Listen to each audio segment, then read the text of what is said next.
Hello दोस्तों, हम फिर आ गए थे कहानी बिलीव इन लव जिसको लिखा है टेलर्स ऑफ टेल जी ने और सक्रेट भी इन्हीं को जाता है। तो दोस्तों हमारी इस कहानी के पूरे एपिसोड नंबर आपके 214 हो चुके हैं। हम देखते हैं अगली कहानी में क्या होता है। शुरू करते हैं एपिसोड नंबर 215 और देखते हैं कहानी में क्या होता है।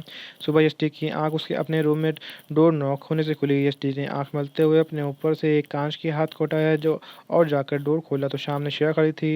यष्टि ने फौरन झुकते हुए श्रेया को अपनी गोद में लगाया, उसके गाल पे किस करते हुए कहा, गुड मॉर्निंग। उठ गई मेरी प्रिंसेस, आज मम्मा ने उठाने से पहले समझदार हो गई मेरी बेटी। शह ने अपनी क्यूट तोतली आवाज़ में एसटी से पूछा, मेरी डैडी कहाँ हैं? एसटी ने एक कान की तरफ इशारा करते हुए कहा, वो देखो वो सो रहे हैं डैडी। शह ने उदास होते हुए कहा, मेरे बड़े भाई डैडी वो कहाँ हैं? कल वो आए थे ना, बोलो ना मम्मा वो कहाँ हैं? एसटी को अब अपनी ट्रिक्स इस्तेमाल करने का समय आ चुका था।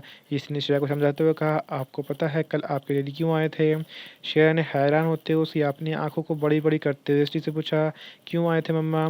एसटी ने श्रेया के कान अपने रूम में लाते हुए कहा, क्योंकि विद्वान आपसे बहुत खुश हो गए थे, तो उन्हें आपके बर्थडे पे आपके डैडी को स्पेशल गिफ्ट के तौर पे भेजा था।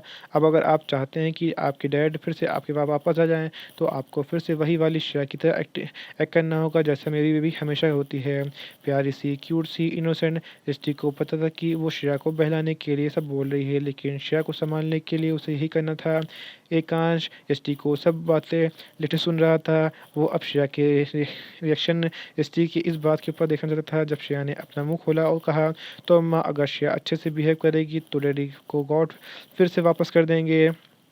यशी ने श्रेया के माथे को चूमते हुए कहा, हाँ बेटा, गॉड डैडी को शायद हमेशा हमेशा के लिए श्रेया को वापस कर दें। तब तक एक काम करो, अपने एकांश डैडी से काम चलाओ। श्रेया ने हंसते हुए कहा, मेरे एकांश डैडी बेस्ट हैं, आई लव यू डैडी। इतना कहते के साथ श्रेया अब एक बेड पे एकांश के पास जाके उसे हक कर लेती है। एकांश भी नन्ही श्रेया को अपनी बाहों में समेटते हुए उसे गाल पे किस करते हुए उससे कहता है, daddy loves you more than everything. Shreya को गले से लगाकर एकांश पीछे से यष्टि की नजरों को थैंक्स कहने का अपने आप को रोक नहीं पा रहा था, इसलिए मुस्कुराते हुए एकांश की तरफ देखा और कहा, आप दोनों बाप बेटी बात करो, मैं आपके लिए कॉफ़ी और श्रेया के लिए मिल्क लेके आती हूँ।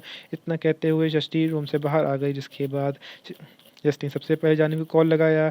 जानवी अब तक उठ चुकी थी, उसे सुबह सुबह योग करने की आदत थी, वो इस समय वही कर रही थी। असल में तो मनन के अपनी ज़िंदगी में आने के बाद से उसे अपने पर गुस्से और टेम्पर को डाउन करने के लिए योग और भी ज़्यादा ज़रूरत पड़ रही थी। जानवी ने देखा जब उसके फ़ोन पे यष्टि का कॉल आ रहा है तो फ़ौरन ही कॉल उठा लिया। यष्टि ने जानवी को सॉरी फील करते हुए कहा, आई एम सॉरी, मैं तुम्हें सुबह सुबह डिस्टर्ब कर दिया। तो जानवी ने उसे जवाब दिया, आपके लिए कोई टाइम की पाबंदी नहीं है, you can call me anything any time. बताइए सब ठीक है ना? श्रेया कैसी है? क्या उसे मिस्टर सिंघानिया के बारे में पूछा? एसटी ने जानवी को बताया, पूछो मत कि मैंने उसे कैसे संभाला है। वो तो सुबह जल्दी से उठ के अपने डैड को ढूंढते आ रही थी, जब मैंने उसे किसी तरह बहलाकर शांत कर दिया। मुझे लगता है कि हमें वो सब जल्दी करना होगा। तो क्या तुम आज ही मिस्टर सिंघानिया का डीएनए सैंपल लाकर मेरे को भेजे हुए हॉस्पिटल पे आ सकती हो? जानवी ने फ़ौरन जवाब दिया, जी मैं अभी कुछ सोचती हूँ, इनफैक्ट मैं अभी निकलती हूँ मिस्टर सिंघानिया के घर के लिए, मिलते हैं हॉस्पिटल में। यष्टि ने खुश होते हुए कहा, कूल, लेट्स मीट। जानवी से बात करने के बाद अब यष्टि को कॉन्फिडेंट आ गया था कि वो यह टेस्ट फेवर तरीके से करवाने में कामयाब हो जाएगी। इधर जानवी बहाने सोच रही थी कि वो बहाने बनाकर मनन के घर जाने वाली थी। जानवी जल्दी से वो नहाई और रेडी होकर नीचे आ गई। जानवी की मॉम किचन में ब्रेकफास्ट बना रही थी जब जानवी ने एक सर्वेंट से उसकी मॉम को चौंका दिया। जानवी ने अपनी मॉम से कहा, मॉम मुझे मनन के लिए ब्रेकफास्ट बना के ले जाना है। उन्होंने फरमाइश की थी कि मैं उन्हें अपने हाथों से बना हुआ ब्रेकफास्ट करवाऊँ, तो प्लीज़ कुछ टाइम के लिए मुझे आपका किचन चाहिए। कहते हुए जानवी ने किचन में जगह ले ली थी। जानवी की मॉम तो सच में हैरान थी कि आखिर जानवी को हो क्या गया है, जबकि जानवी को अच्छे से पता था कि वो एक मिशन पर है। जानवी जल्दी से मनन के आलू के पराठे बनाए, जिसे उसने जल्दी से पैक किया और वहाँ से जल्दी से मनन के लिए घर के लिए निकल गई। जानवी की मॉम तो अभी भी बस आंखें फाड़ के बस उसी की तरफ देख रही थी। जानवी जल्दी से टैक्सी ली और वहाँ सीधे मनन के घर के आज निकल चुकी थी। मनन को कोई अंदाज़ा नहीं था कि जानवी उसके घर ही आ रही है। वो रिलैक्स होकर अपने जिम में बिजी था। उसके जिम में इस समय काफ़ी लाउड म्यूजिक बज रहा था। लगभग आधे घंटे में जानवी मनन के घर के सामने खड़ी थी। मनन घर की सिक्योरिटी भी अब तक जानवी को पहचान चुकी थी, तो जानवी को बताना नहीं पड़ा कि वो मनन से मिलने आई है। एक सर्वेंट ने जानवी से सीधे मनन के एक्टिविटी एरिया की तरफ भेज दिया, जहाँ मनन अब जिम करने के बाद स्विमिंग कर रहा था। मनन की नज़र जैसे ही अपने एक्टिविटी एरिया में जानवी को प्रेजेंस अंदाज हुआ तो उसे यकीन नहीं हुआ कि जानवी यहाँ है। उसने अपनी आंखें मलते हुए एक बार फिर से देखा तो सच में जानवी वहाँ मौजूद थी। जानवी ने जब मनन को आवाज़ नहीं दी तब तक उसे यकीन नहीं हुआ कि वो वहाँ मौजूद है। जानवी ने मनन से कहा, मन मैं यहाँ सच में हूँ, आप कोई सपना नहीं देख रहे हैं। देखिए मैं आपके लिए अपने हाथों से ब्रेकफ़ास्ट बना के लाई हूँ। मनन ने स्विमिंग पूल से बाहर आते हुए पास में पड़ी स्टेइंग चेयर पे अपनी टॉवल उठा के अपनी कमर में लपेट कर जानवी से पूछा, तुम्हारी तबीयत तो ठीक है ना? जानवी ने मुस्कुराते हुए कहा, मुझे क्या हुआ? मैं एकदम परफेक्ट हूँ। मैंने ने जानवी के करीब आते उसके माथे को अपने ठंडे हाथों से छू कर देखा कहीं उसे टेम्परेचर तो नहीं है, क्योंकि वो हमेशा से अलग ही बिहेव कर रही थी। जब मैंने महसूस किया तो छूने से जानवी के रोंगटे खड़े हो चुके थे। मैंने जानवी से पूछा, तो क्या बना कर लाई हो मेरे लिए तुम? अपने हाथों से। जानवी ने जवाब दिया, वो तो मैं मैंने उसकी आंखों में आगे हाथ हिलाते हुए उससे ध्यान तोड़ा। जब से तब से वो मनन की चेस्ट को ही घूरे जा रही थी, जिस पे ईगल का टैटू बना हुआ था। असल में वो टैटू मस्कुलर चेस्ट पे बहुत अट्रैक्टिव लग रहा था। जानवी की नज़र वहीं से हट ही नहीं रही थी। मनन ने वहाँ पास रखी हुई बाथटब को उठा के बाथरोब को पहनते हुए जानवी से कहा, अब तुम बहुत स्ट्रेंज बिहेव कर रही हो। तुम तो हो। मुझे तुम्हारे इरादे नेक नहीं लग रहे हैं। जानवी ने अपने हाथ में लिए हुए लंच बैग को नीचे रखते हुए अपने दोनों हाथों को मनन के गले डालते हुए अपने और उसके बीच की दूरी कम करते हुए कहा, हाँ, इरादे तो नेक नहीं हैं। मुझे लगा कि कल आपको मेरी बात मानने के लिए थैंक्स बोलना चाहिए, तो ये परफेक्ट है। तो ये एफर्ट इसलिए है किए हैं। उम्मीद है आपको पसंद आएगा। अपनी बात कहने के साथ जानवी ने अपने हाथों को पकड़ मनन के बालों में बनाए जिसके लिए वो वहाँ आई थी। तो मनन ने भी जानवी को वहाँ से उसी पोजीशन में अपने करीब दोनों बाहों के घेरे में लॉक कर दिया। यहीं पे कहानी का एपिसोड नंबर आपका 215 कंप्लीट होता है। मुझे लगता है वक्त तो मैं इसी में कहानी का एपिसोड में 216 ऐड करता हूँ। देखता हूँ कहानी में क्या होता है। मनन के ऐसा करने भर से जानवी के दिल की धड़कनें ज़ोर-ज़ोर से धड़क रही थी, लेकिन सबसे ज़्यादा तो उसे अपने मिशन की याद थी। उसे पता था कि उसे जल्द से जल्द अपना काम करने के बाद हॉस्पिटल पहुंचना है। मनन ने ध्यान नहीं दिया कि जानवी तब से उसके गीले बालों को खेल रही है। जब बीच में अचानक से मनन के बालों को थोड़ा ज़ोर से खींच लिया, जिसके बाद मनन के मुँह से आह निकल गई।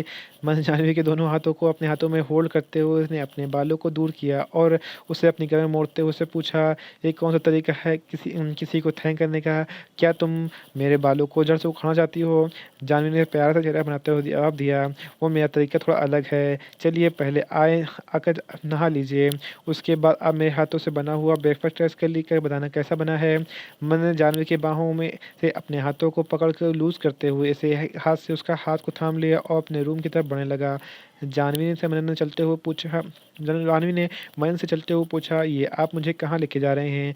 मनन ने जानवी के हाथ को ऐसे ही थामे हुए उसे अपने साथ ले जाते जवाब दिया, अभी तुमने ही तो कहा है कि पहले नहा लूँ, उसके बाद तुम्हारे हाथों से बना हुआ ब्रेकफ़ास्ट टेस्ट करूँ, तो अब क्या हुआ? जानवी ने मनन को जवाब दिया, हाँ, तो इसके लिए मुझे अपने साथ ले जाने की क्या ज़रूरत है? मेरे हाथ तो छोड़ दिए, मैं नीचे हॉल में बैठ के आपका वेट करती हूँ। मनन ने जानवी की बातों को इग्नोर मार दिया। उससे कहा, लेकिन मैं चाहता हूँ कि मेरी होने वाली बीवी मेरे रूम को देखे, जहाँ शादी के बाद उसे रहना है। मन की ये बात सुनने के बाद जॉनी ने अपने मन दोहराया, क्या पता हमारी शादी को हो या ना हो, या फिर हो भी सकती है कि डीएनए टेस्ट के बाद पता चल जाए कि आप ही एकांश सर के भाई हैं, तो आप इस घर में रहें ना रहें। मैंने जब पलट कर जानवी की तरफ देखा तो उसके होंठ हिल रहे थे। जब मैंने ने उससे पूछा, तुम कुछ कहना चाहती हो? जानवी ने बहाना बनाते जवाब दिया, हाँ, वो मैं बोलना चाह रही थी कि हमारे यहाँ शादी से पहले लड़की अपने होने वाले पति के रूम में नहीं जाती, तो आप मुझे ये अपशगुन क्यों करवा रहे हैं? मैंने को जवाब दिया, मुझे लग नहीं रहा है कि तुम ये सब बातें मानती हो। वैसे अगर तुम्हें इतनी ही प्रॉब्लम है तो तुम ही यहीं हॉल में रुको और मैं नहा रो के रेडी होके आता हूँ। इतना कहते हुए मैंने जानवी का हाथ छोड़ दिया और अपने रूम की तरफ बढ़ने लगा। जानवी ने अपने दिमाग को चलाते हुए सोचा, या अगर ये सीधे रेडी होकर नीचे आ जाएंगे तो मैं कैसे डीएनए टेस्ट के लिए सैंपल जमा कर पाऊंगी? बेटर है दिल पे पत्थर रखते हुए उनके साथ जाना ही ठीक है। जानवी भी अब अपने कदम मनन के पीछे बढ़ा दिए। जैसे ही मनन की नज़र पीछे पड़ी तो जानवी इस समय उसके पीछे आ रही थी। मन ने उससे पूछे वो चलते हुए पूछा, अब क्या हुआ तुम्हारे शगुन या अपशगुन को? जानवी ने मुस्कुराते हुए कहा, वो आपने सही कहा था कि ये सब चीज़ें असल में नहीं होती, सिर्फ सोच का ही फ़र्क होता है।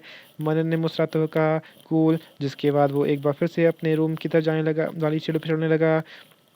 मनन ने अपने रूम की तरफ बाहर पहुँचते हुए जाह्नवी का इशारा करते हुए कहा, "ये मेरा रूम है और मैं चाहता हूँ कि इसमें पहले तुम एंटर करो।" जाह्नवी ने हैरानी से मनन की तरफ देखा और फिर आगे बढ़ते हुए उस रूम को एंटर हो गई। जाह्नवी ने देखा तो मनन का वो अकेला रूम की जाह्नवी के आधे कमरे के बराबर है। जब मैंने जाह्नवी को हैरानी से अपने रूम को निहारते हुए देखा तो उसके साथ उस तो उसने अपने हाथों को जाह्नवी के चिन से छुआते हुए उसे बंद कर दिया। जाह्नवी मनन के ऐसे करने से बुरी तरह से झिप गई थी। सच में उसे अपने ऐसे रिएक्शन पे शर्म आ रही थी। मनन ने जाह्नवी को वहीं पास में डले हुए सोफ़े बैठने के लिए कहा, जिसके बाद मनन अपने वार्डरोब में कपड़े निकालते हुए नहाने के लिए चला गया। मनन के चले जाने के बाद जाह्नवी फ़ौरन अपनी जगह से उठी और मनन के रूम की हर ओर दौड़ना शुरू कर दी। जाह्नवी को सब इतना आसान लग रहा था, असल में उतना ही मुश्किल था। जाह्नवी ने सोचा कि वो सबसे पहले मनन के यूज़ किए हुए कंबल की काम को ही चेक करेगी। हो सकता है उसमें उनके हेयर सैंपल मिल जाएँ। यही सोचते हुए जाह्नवी ने मनन की रूम की डली हुई ड्रेसिंग टेबल पर रुख किया, लेकिन जैसे ही उसने मनन के कॉम्ब्स के ऊपर नज़र आई तो वहीं का वहीं अपना प्लान फ्लॉप होता नज़र आ रहा था, क्योंकि मनन को वो कॉम्ब इतना साफ था जैसे वो इस्तेमाल ही ना हुआ हो कभी। अब जाह्नवी के पास अगला ऑप्शन था मनन के पिलो के चेक करना, क्योंकि मनन रात में अपने पिलो पर ज़रूर रख के सोया होगा सर, और वहाँ से उसे उसके बालों को सैंपल मिल सकते हैं। लेकिन वहाँ भी जाह्नवी के हाथ निराशा ही लगी। मनन के बेड एकदम साफ-सुथरा और खूबसूरत था। उसके पूरे बेड पे रात भर सोने के एक निशान तक नहीं था, क्योंकि उसकी बेडशीट रेगुलर चेंज होती थी। सब मौके एक्सप्लोर करने के बाद अब जाह्नवी के पास सिवाय मनन की नज़दीकी बढ़ाने के अलावा कोई चारा ही नहीं बचा था। जाह्नवी की सोच-सोच के ही हालत ख़राब हो रही थी कि कैसे मनन से नज़दीकियाँ बढ़ाएगी। लेकिन जैसे ही उसकी हिम्मत टूटती वो यष्टि को दिया हुआ प्रॉमिस और श्रेया के डैड के लिए अपने डैड के लिए तरसती हुई श्रेया की आंखों में याद कर लेती है, जिससे उसे नज़दीकियाँ बढ़ाने में हिम्मत मिल रही थी। जाह्नवी अपने दिल को समझा रही थी, ये सब सिर्फ और सिर्फ ड्रामा है, उससे ज़्यादा कुछ नहीं है, just take it as a play. मन जब नहाकर रूम में वापस आया तो उस समय जाह्नवी गहरी सांस ले रही थी। मन को तो सच में आज जाह्नवी का बिहेवियर बहुत ज़्यादा स्ट्रेंज लग रहा था। मनन ने जाह्नवी से पूछा, आर यू ओके?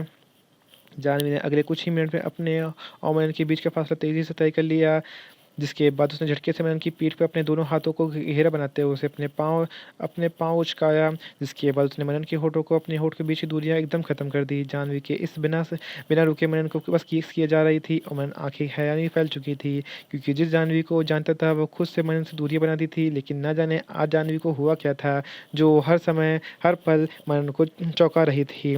तो अब तो मनन ने भी जाह्नवी को उसकी कमर से थाम लिया। मनन भी एक बाँह ही काफ़ी थी जाह्नवी को अपने सँभाल लेने के लिए।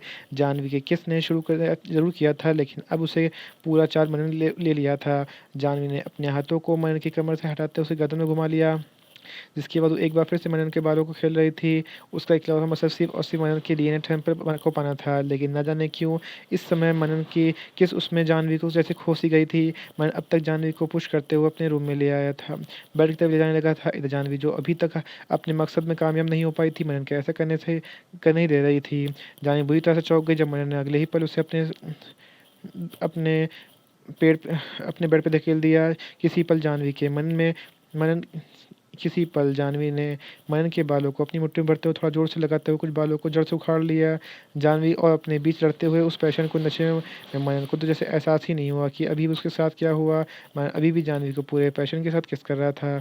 यहीं पे कहानी का एपिसोड नंबर आपका 216 कंप्लीट होता है। सो दोस्तों, आपको एपिसोड 216 कैसा लगा हमें कमेंट करके ज़रूर बताइए। कहानी का कोई ऐसा अंश, ऐसा भाग जो आपको समझ में ना आया हो, आपको और प्यारा लगा हो, तो भी हमें कमेंट करके ज़रूर बताइए। कहानी अच्छी लगी तो उसको लाइक कीजिएगा, शेयर कीजिएगा, चैनल को सब्सक्राइब करिएगा, ताकि आपको हमारी आने वाली अगली वीडियो अब तक आसानी से पहुँच सके। तो दोस्तों, हम फिर मिलेंगे एक नई वीडियो के साथ, एक नए एपिसोड के साथ।